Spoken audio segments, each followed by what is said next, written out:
Goeiemôre geliefde gemeente en ook hartlik welkom aan alle besoekers wat vanmôre saam met ons is. In die kerkraad af na die volgende afkondigings. Die kollekte by die deure gaan vir die teologiese studentekas. Daar is om 12 November kerk Kiki Klap en dan sal na die erediens geen katekisasie vir die laerskoolkinders nie. Aan hom wat ons lief gehad het en ons van ons sondes gewas het deur sy bloed en ons gemaak het konings en priesters van God die Vader, aan hom die heerlikheid en krag tot in alle ewigheid. Geliefdes, genade en vrede vir julle van hom wat is en wat was en wat kom, en van die 7 geeste voor sy troon, en van Jesus Christus, die geloofwaardige getuie, die eerstgeborene uit die dode, die koning, die heersers van die aarde. Amen. Ons staan dan sing ons as loflied, skrifberuiming 1:2, prys hom die hemelvors op sy verhewe troon. Dit is 'n beruiming van Openbaring 4 en 5, waarna ons ook kortliks gaan kyk in die prediking vanmôre. Vers 2 in besonder, loof hom die Lam van God, want hy is vir ons geslag. Hy het ons met sy bloed gekoop, besing sy reddingsmag. Ons staan dan sing ons saam skrifberuiming 1:2, vers 1, 2 en vers 3.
Glo in God die Vader, die Almagtige, die Skepper van hemel en aarde, en in Jesus Christus, sy eniggebore Seun, ons Here, wat ontvang is van die Heilige Gees, gebore uit die Maagd Maria, wat gelei het, onder Pontius Pilatus gekruisig is, gesterf het en begrawe is, wat die angste van die hel tot in die dood ondergaan het.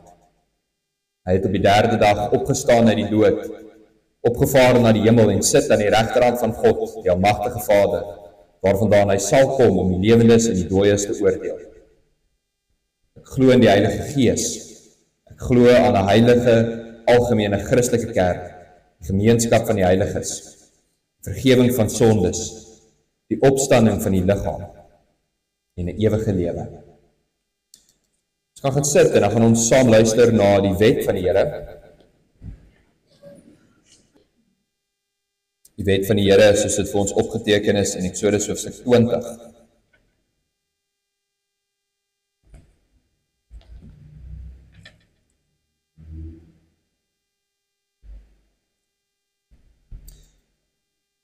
Toe het God al hierdie gebooie aangekondig. Ek is die Here jou God, wat jou uit Egipte, uit die plek van slawerny bevry het. Jy mag naas my geen ander gode hê nie. Jy mag nie vir jou 'n beeld of enige afbeelding maak van wat in die hemel daarbo, of op die aarde hieronder, of in die water onder die aarde is nie. Jy mag hulle nie vereer of dien nie, want ek, die Here jou God, is onverdeelde trou aan my. Ek reken kinders die sondes van hulle vaders toe, selfs in die 3de en 4de geslag van die wat my haat. Maar ek betoon my liefde tot aan die 1000ste geslag van die wat my liefhet en my gebooie gehoorsaam. Jy mag die naam van die Here jou God nie misbruik nie, en die Here sal die een wat sy naam misbruik nie ongestraf laat bly nie. Sorg dat jy die Sabbatdag heilig hou, 6 dae moet jy werk en alles doen wat jy moet, maar die 7de dag is die Sabbat van die Here jou God. Dan mag jy geen werk doen nie. Nie jy, of jou seun of jou dogter, of die man of vrou wat vir jou werk, of enige dier van jou of die vreemdeling by jou nie. Die Here het in 6 dae die hemel en alles daarin gemaak, die aarde en alles daarop, die see en alles daarin. Op die 7de dag het hy gerus, en daarom het die Here dit as gereelde rusdag geheilig. Eer jou vader en jou moeder, dan sal jy lank bly woon in die land wat die Here jou God vir jou gee. Jy mag nie moord pleeg nie. Jy mag nie egbreek pleeg nie. Jy mag nie steel nie. Jy mag nie vals getuienis teen 'n ander gee nie. Jy mag niemand anders se huis begeer nie. Jy mag nie sy vrou begeer nie. Ook nie 'n slaaf of 'n slavin, 'n bees of 'n donkie, of enigiets anders wat aan hom behoort nie. Dis deel van ons verootmoediging vir die Here. Ons so bly sit en dan sing ons saam Skrifbereiming 9:2. Ons sing die laaste 2 verse, vers 8 en vers 9. Dit is bereiming wat eintlik gemaak is vir die 10 gebooie, maar ons sing die laaste 2 verse. Die hart is die setel van die lewe, maar laat ons ook so gou mislei. Aanvaar in denke en begeerte die gees van God se heerskappy. Terwyl ons so bly sit, Skrifbereiming 9:2 vers 8 en vers 9.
Kom ons bid saam.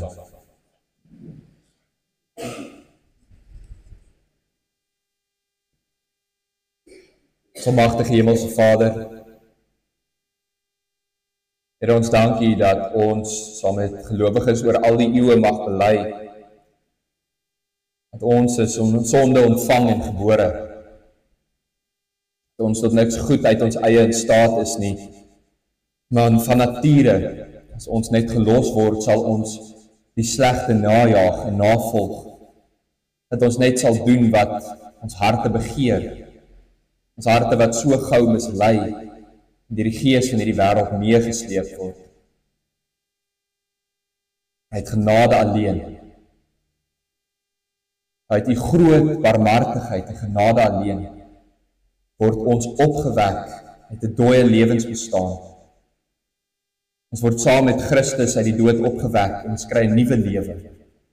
'n Nuwe lewe, 'n nuwe skepping. Een wat nie 'n slaaf is vir ons sondige begeertes nie, maar wat vrygemaak is deur U Gees. Daardeur kan ons die ware, die ewige lewe nou alreeds in ons harte hê. En dat ons ook weet dat eendag ons die volmaakte, ewige lewe sal binnegaan. 'n Lewe saam met U, saam met Christus, in die volle teenwoordigheid en in godsaligheid. Dankie Here dat ons weet, dat ons verlossing in Christus alleen is. Dankie Here dat ons hierdie waarheid vandag weer mag hoor. Dankie dat ons dit weer mag bely en daaraan vashou as ons enigste hoop en troos in hierdie lewe.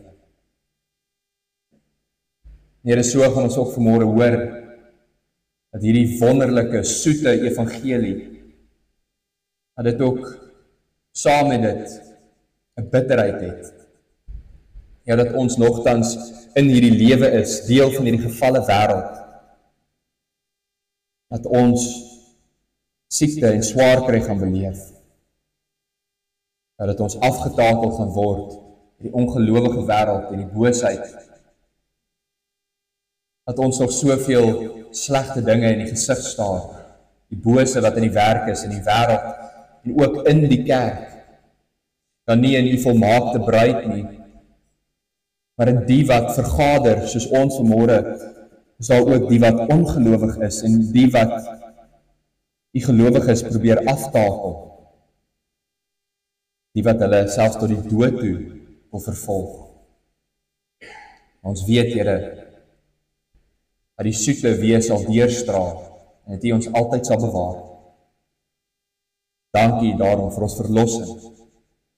Dankie dat U ons in ons verlossing bewaar, en die verlossing wat U vir ons bewerk het bewaar tot aan die einde van die tyd.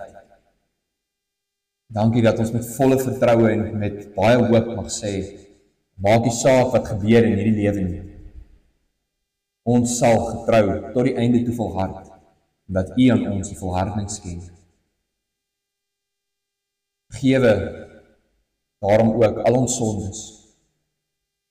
Help ons om te stry teen ons vlees en teen die wêreld en teen die bose wat so werksaam is rondom ons. Help ons om krag en moed te hê ten spyte van siekte, swaar kry, trauma, gebeure wat in ons lewe gebeur, wat ons nie altyd verstaan hoekom en waarom dit gebeur nie, maar dat ons weet U is ook in beheer daarvan. En dankie dat U ons altyd bewaar.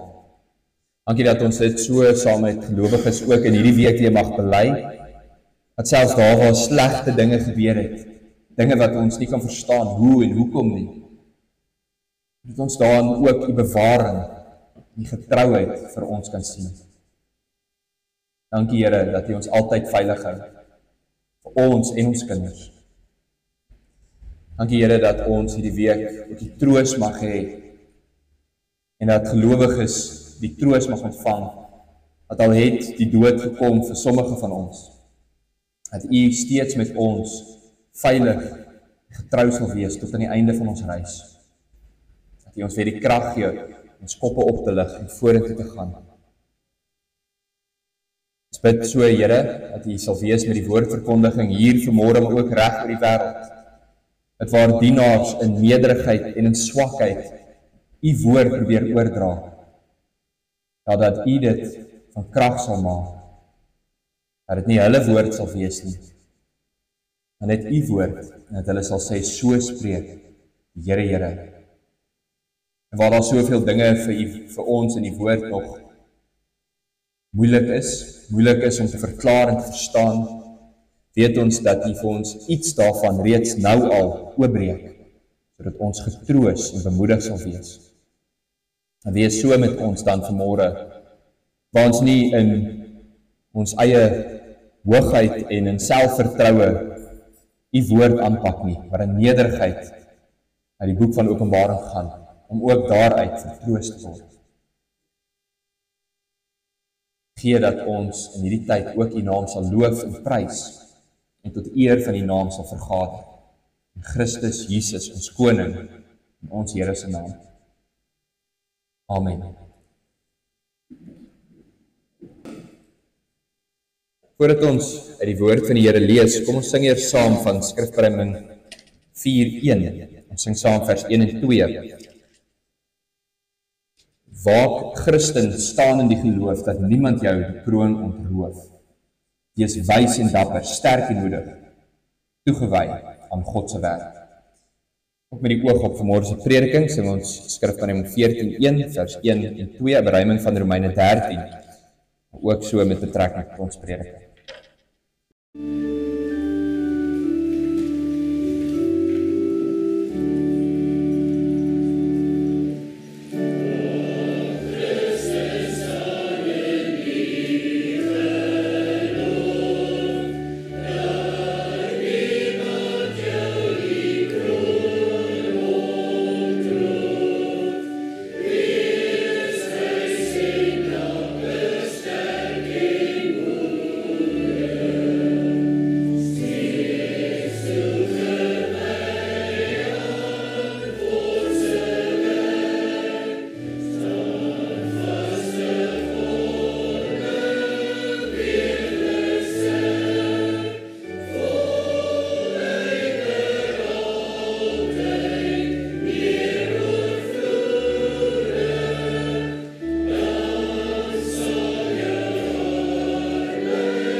Geliefdes, ons eindig hierdie week met ons reeks oor hoe om die Bybel te lees en verstaan. En ons sluit af met Openbaring. Ons lees vanuit Openbaring hoofstuk 10 en 11, net 'n klein bietjie agtergrond konteks oor hierdie gedeelte wat ek nie in die preek gaan noem nie. Gedurende die ontvouing van die geskiedenis, soos dit in die seels en in die trompette openbaar word, kry ons elke keer so wat hulle in die ou tyd genoem het, of wat hulle in die Engels althans noem, 'n intermission.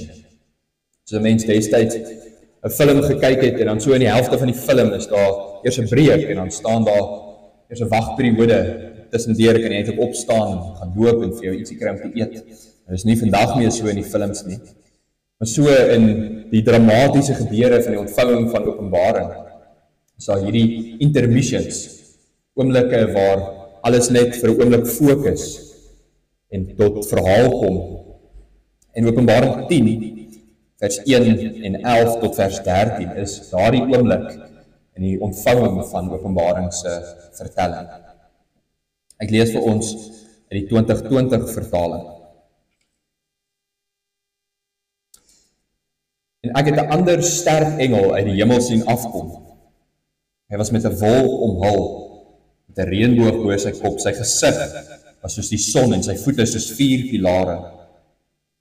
In sy hand het hy 'n klein oop boekrolletjie vasgehou. Hy het met sy regtervoet op die see en sy linkervoet op die aarde gestaan, met 'n harde stem soos die brul van 'n leeu uitgeroep.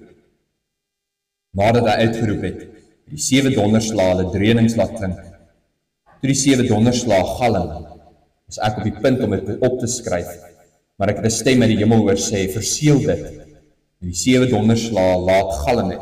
Verseël dit vir die 7 donderslae laat galm het. En dit moet dit nie opteken nie. Die engel wat ek op die see en op die land sien staan het sy regterhand opgelig na die hemel en 'n eed gesweer by hom wat vir ewig en ewig lewe. Die hemel en wat daarin is en die aarde en wat daarop is, en die see en wat daarin is, geskaap het. Hy het gesê, daar is nie meer tyd oor nie, maar gedurende die dae, wanneer die 7de engel op sy trompet gaan blaas, sal die misterie van God se doel bereik, soos wat hy dit as goeie boodskap aan sy diensknegte die profete verkondig het. Toe het ek die stem wat uit die hemel kom, weer met my hoor praat. Gaan haal die oop boekrol in die hand van die engel wat op die see en op die land staan. Ek het toe na die engel gegaan en hom gevra om die klein boekrolletjie vir my te gee. Hy het vir my gesê, neem dit en eet dit op. Dit sal jou maag bitter maak, maar in jou mond so soet soos heuning wees.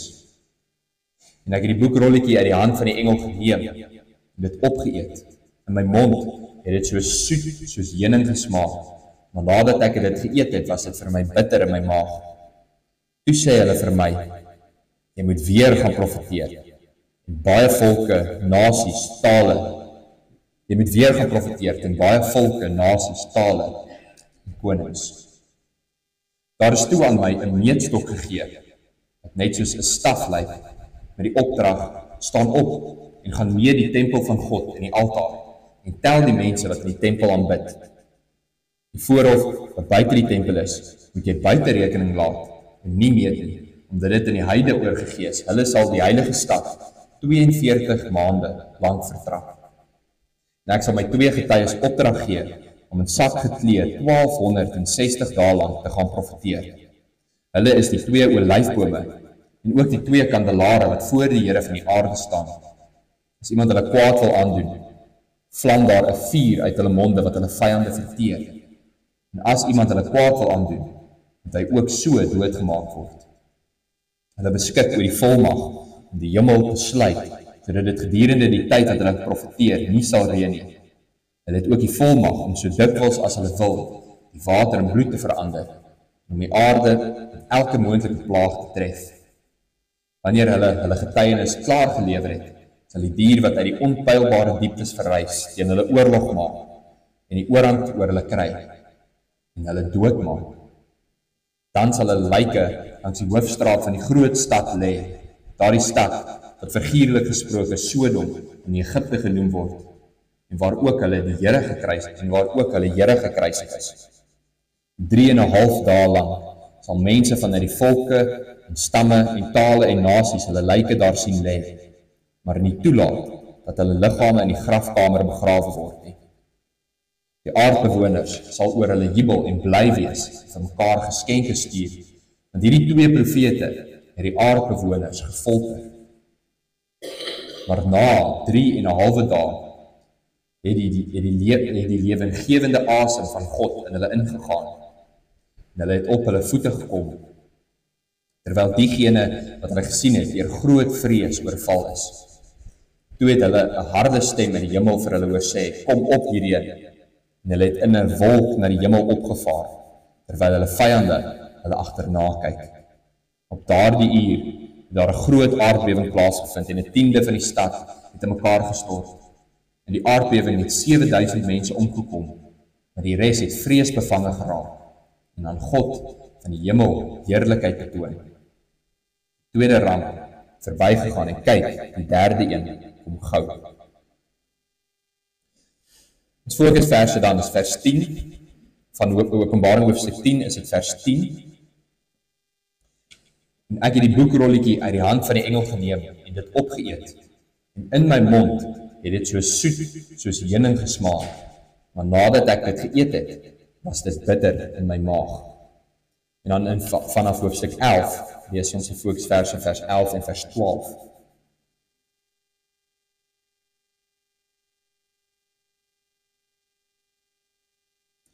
Maar na 3,5 dae het die lewengewende asem van God in hulle ingegaan, en hulle het op hulle voete gekom, terwyl diegene wat hulle gesien het, deur groot vrees oorval is. Toe het 'n harde stem uit die hemel vir hulle hoor sê, kom op hierheen, en hulle het in 'n wolk na die hemel opgevaar, terwyl hulle vyande hulle agterna kyk.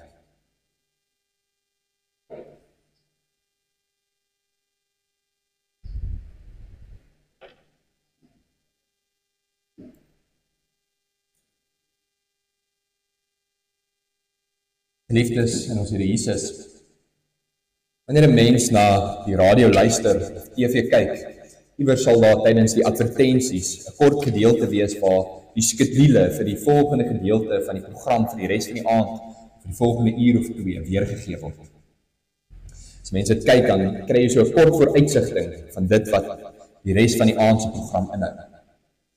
Vir meeste van ons word die res van hierdie aand se programme, hou ons nie noodwendig van elke program wat wys nie.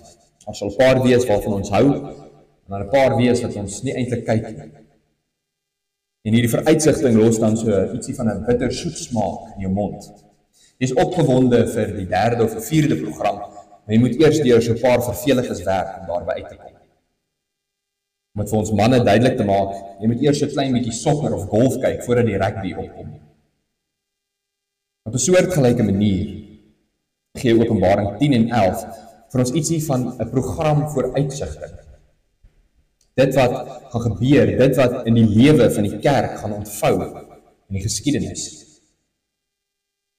En om dit te verstaan, moet ons eers terugblaai na Openbaring hoofstuk 15.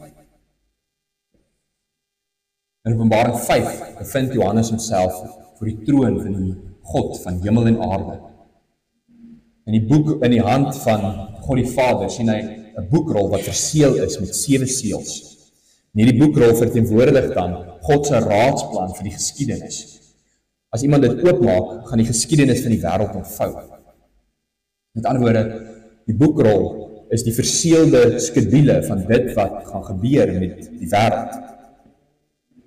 En skielik word Johannes baie hartseer, want hy besef dat daar niemand waardig is om hierdie boekrol, om die seels van hierdie boekrol te breek en die geskiedenis te laat ontvou. Daarom huil hy. En skielik sê een van die ouderlinge in die hemel, sê hulle vir Johannes, hou op huil. Kyk, die leeu uit die stam van Juda, die wortel van Dawid het oorwin, sodat hy die boekrol en die 7 seels daarvan kan oopmaak. Die leeu is Christus, maar wanneer Johannes opkyk, dan sien hy net 'n lam wat geslag is. Jesus het oorwin, maar sy oorwinning het gekom deur sy vernedering, deur sy lyding en uiteindelik deur sy kruisiging. Dat deur sy offer, deur sy bloedstorting, het hy die verlossingsplan van die Here voltrek en daarom is hy alleen waardig om nou die geskiedenis, die res van God se raadsplan te laat ontvou. Hy is die een wat alle mag in die hemel en op aarde besit en hy sal nou die geskiedenis laat ontvou. In die hoofstukke wat dan volg, waar die 7 seels oopgebreek word, kry ons dan die ontvouing van geskiedenis. Eers is die eerste 6 seels wat oopbreek en elke keer bars daar chaos uit. Oorlog, hongersnood, siekte en vervolging, aardbewings en allerhande verskriklike gebeure en dit simboliseer hierdie deurmekaar verskriklike lewe waarin ons nou is.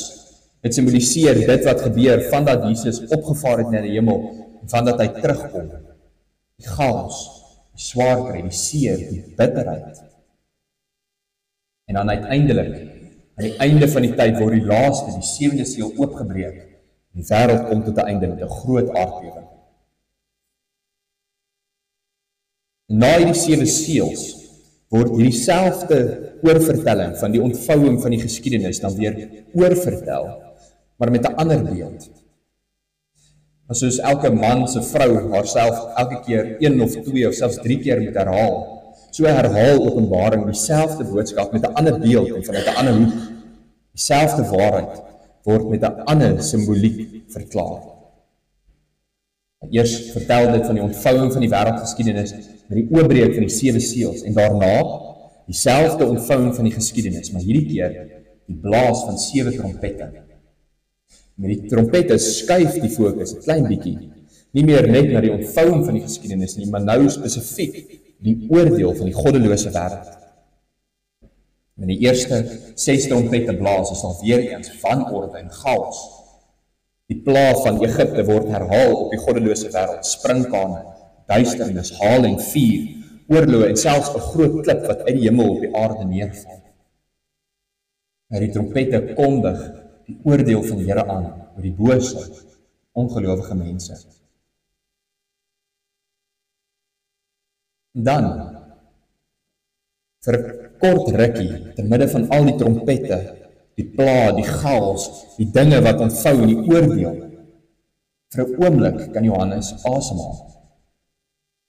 Voordat die laaste en finale, die 7de trompet geblaas word, bring die Here hom en gee hom net 'n bietjie perspektief en vertel vir hom nie net wat is sy eie rol nie, maar ook die rol en die plek van ons as die kerk van die Here in al hierdie chaos. En dit is waarop Openbaring 10 en 11 fokus. In Hoofstuk 10 vers 1 sien Johannes 'n sterk engel uit die hemel neerdal. Hierdie engel is duidelik 'n baie belangrike boodskapper, want hy is omhul met goddelike heerlikheid en majesteit. Hy is oortrek met beelde van verlossing en van goedheid. Maar veral dan belangrik is hy kom met 'n gesagvolle boodskap, omdat hy praat met die stem van die leeu. Die engel se linkervoet staan op die see en sy regtervoet rus op die aarde. Die betekenis daarvan is dat hierdie boodskap wat hy bring, die hele wêreld gaan raak, die aarde en die see en alles daartussenin. Toe die engel praat, toe sal 7 donderslae wat antwoord. Voordat Johannes nog wil neerskryf, kry hy 'n opdrag uit die hemel om dit te verseël, om dit nie duidelik te maak nie. Maar dit vir ons sê, is daar sekere dinge in hierdie wêreld is wat gaan gebeur, sekere dinge in die ontvouing van die geskiedenis en met die eindtyd, wat nie vir ons opgeteken is nie.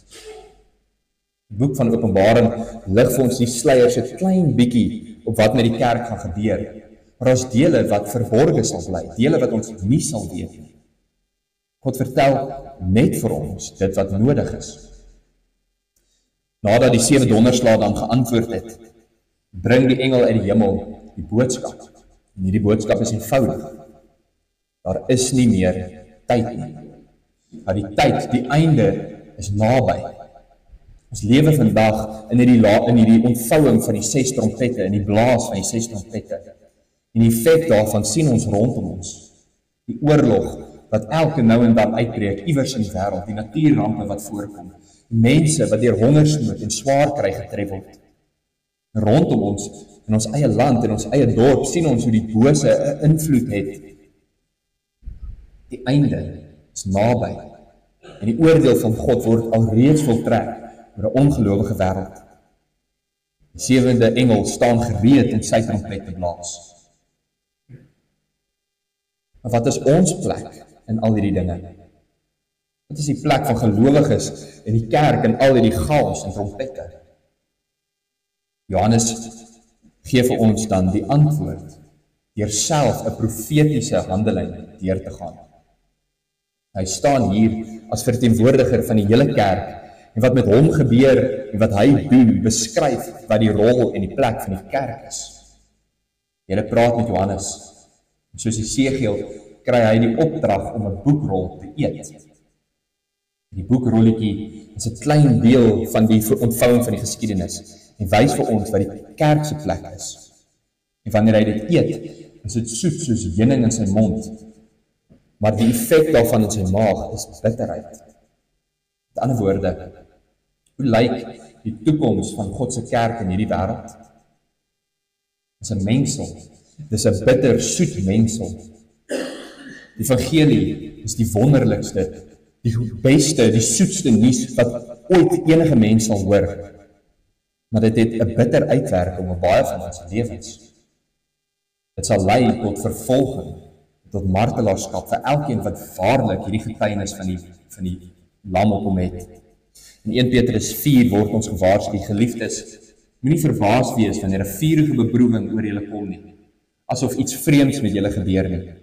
Nee, wees eerder bly, want julle kry deel aan die lyding van Christus. Dat is vreugde, dis soet, maar dis swaar kry en bitter.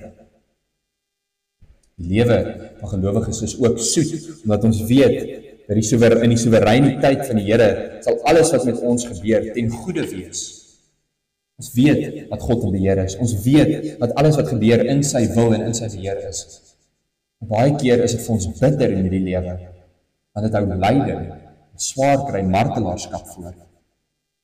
Jesus self sê vir ons ietsie daarvan in die bergrede, waar ons ook hierna gaan sing. Gelukkig is julle wanneer julle vervolg word ter wille van geregtigheid, want aan julle behoort die koninkryk van die hemel. Dit bring ons dan by Openbaring hoofstuk 11. Hoofstuk 11 kan in 2 dele gedeel word, die eerste 2 verse en dan vers 3 tot vers 13. Die eerste 2 verse begin met 'n klein brokkie van hoop en bemoediging vir die kerk.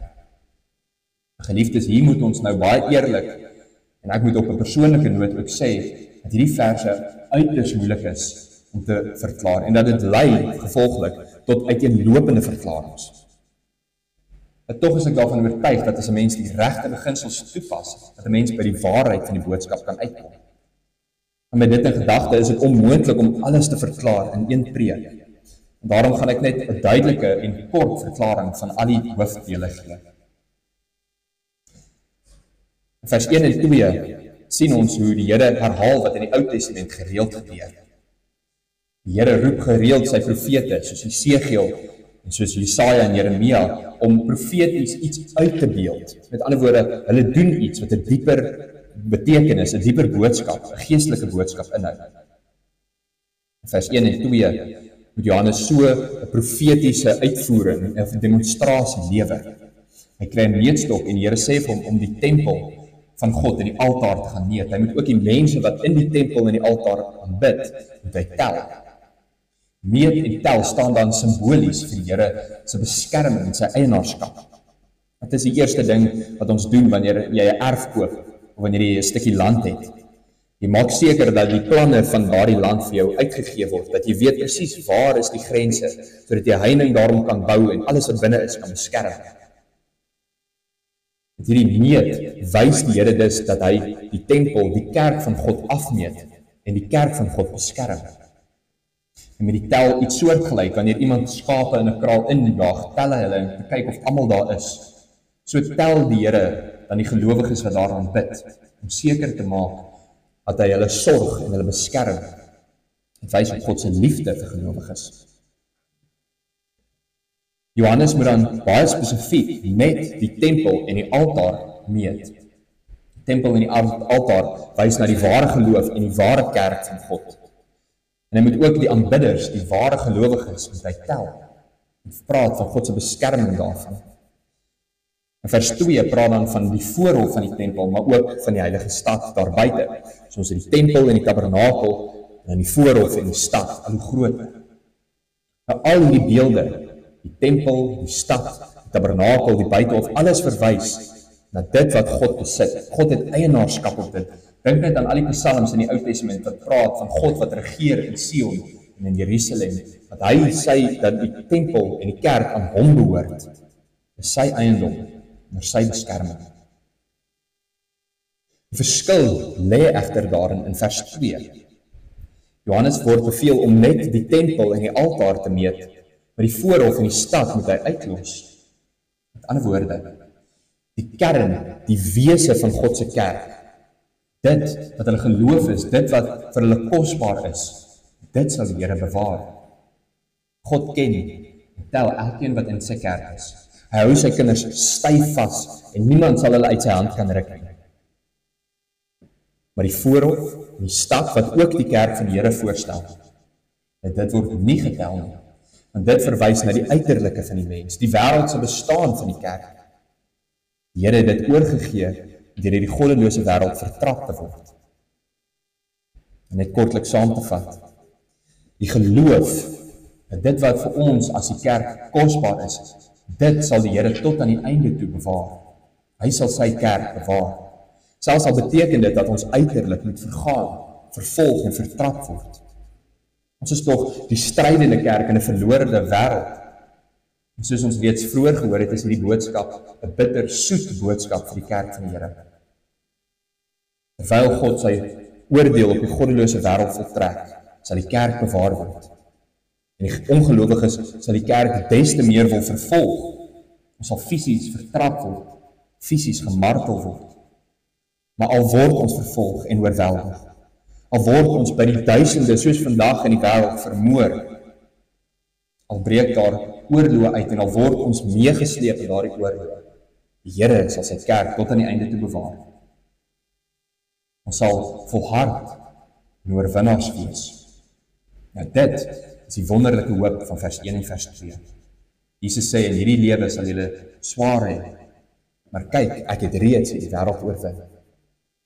En dit bring ons dan by die laaste beeld van Openbaring 11 uit. Die profetiese rol van die Here se kerk. Vir 'n derde keer word dieselfde boodskap herhaal met 'n ander beeld. Vers 3 roep die Here 2 getuies om uit te gaan in die wêreld en te gaan profeteer teen die wêreld. Weereens wys dit na die kerk. Die 2 getuies is die kerk wat aan die een hand verkondig en profeteer en aan die ander kant ly en swaar kry, bitter en soet. Die Here gee sy kerk die bevoegdheid, die volmag om uit te gaan en sy woord te verkondig.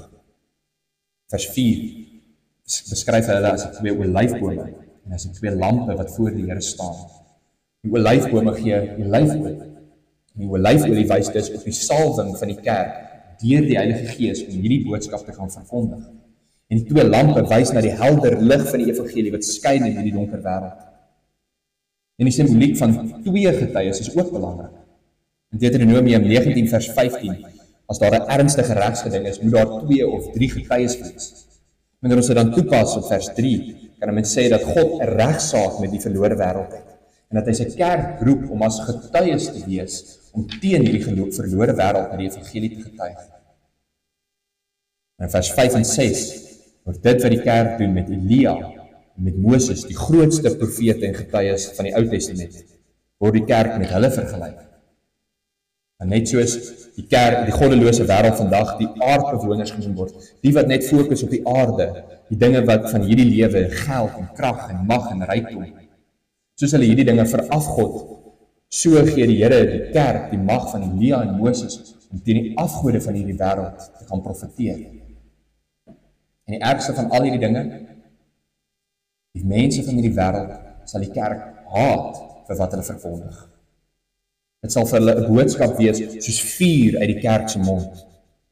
Dit sal hulle tuister en hulle planne folter.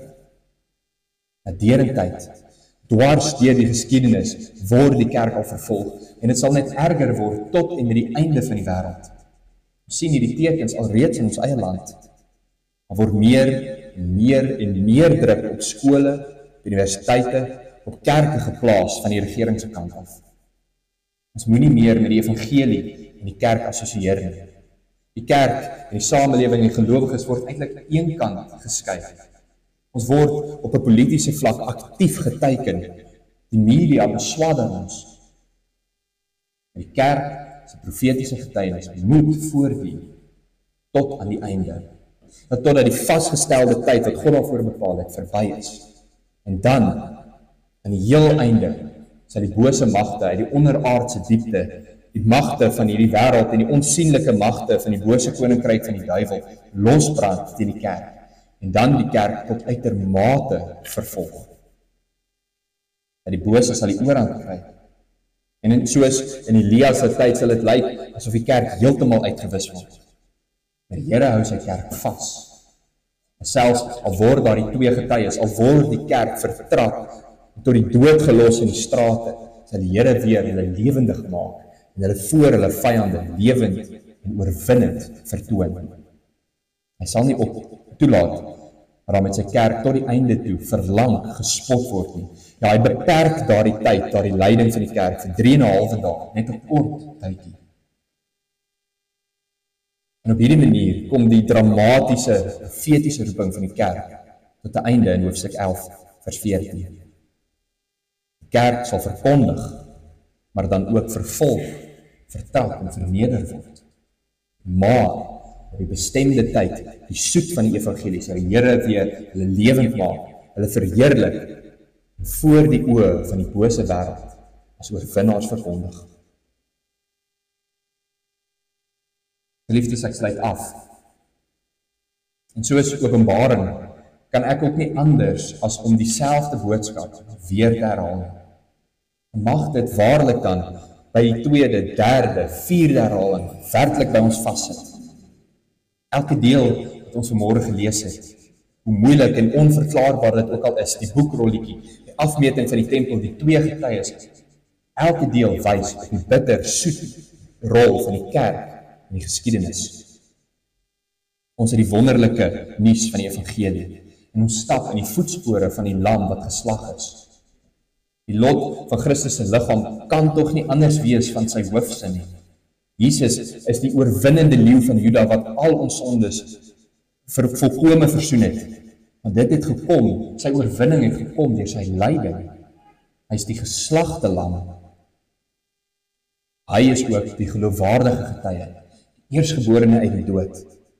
Soortgelyk as uitverkorenes in hierdie wêreld, ontvang ons die heerlike vreugde van verlossing, maar nie sonder 'n tydperk van ons aardse stryd nie.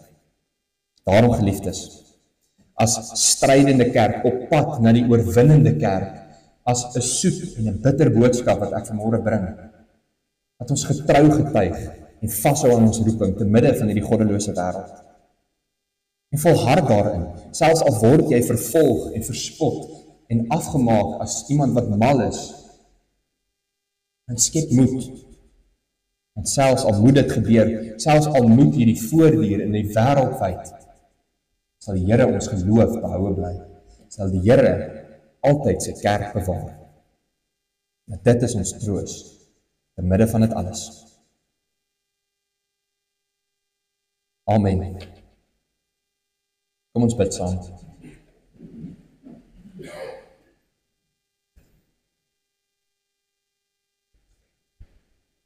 Waardig is U, ons God en Vader. Waardig is U, want U bewaar U kerk.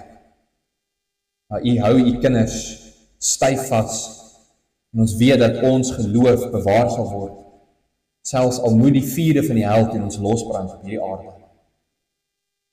Dankie dat ons weet, dat niks ons uit U liefde en uit U hand kan ruk nie. Dat geen engele, magte, teenswoordige of toekomstige dinge nie. En niks in hierdie lewe of in die volgende kan ons skei van U liefde wat daar in Christus vir ons is nie. En dat U vir U kerk, vir gelowiges, alles ten goeie laat meewerk. Selfs al is dit vervolging en swaar kry. Here, en ons verstaan nie alles nie. Ons weet nie wat die toekoms alles vir ons inhou nie. Ons weet dat ons geroep word om te getuig, om profete te wees vir 'n verlore wêreld. En selfs al maak dit dat hulle ons nog meer haat, dat ons daarin volhard. Net soos die profete. Nee, net soos die lam van God self volhard het in sy roeping. Selfs al het dit die dood in die kruis beteken. Dankie Here, dat ons as strydende kerk die vooruitsigting mag hê van die oorwinning wat vir ons wag. Want oorwinnaars sal ons alles erf. In Christus naam bid ons dit. Amen.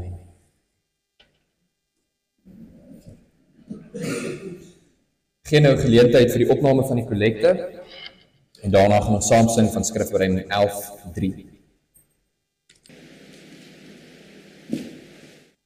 Ons sing ten slotte skrifbereiding 11:3.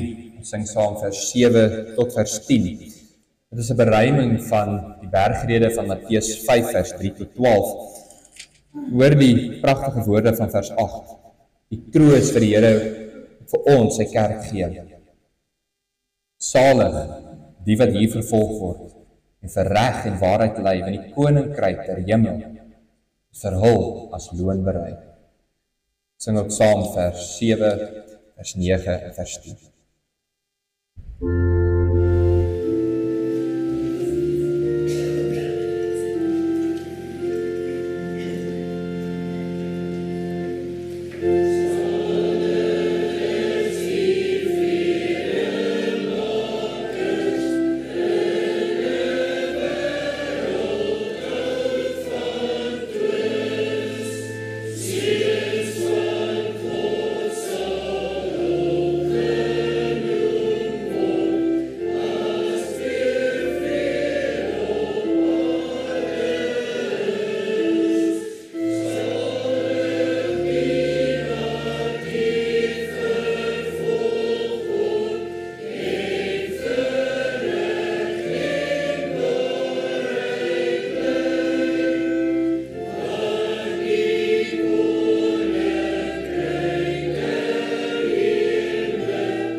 Liefdes, ontvang die seën van die Here. Die Here sal jou seën en jou behoed. Die Here sal sy aangesig oor jou laat skyn en jou genadig wees. Die Here sal sy aangesig oor jou verhef en jou sy vrede gee. Amen.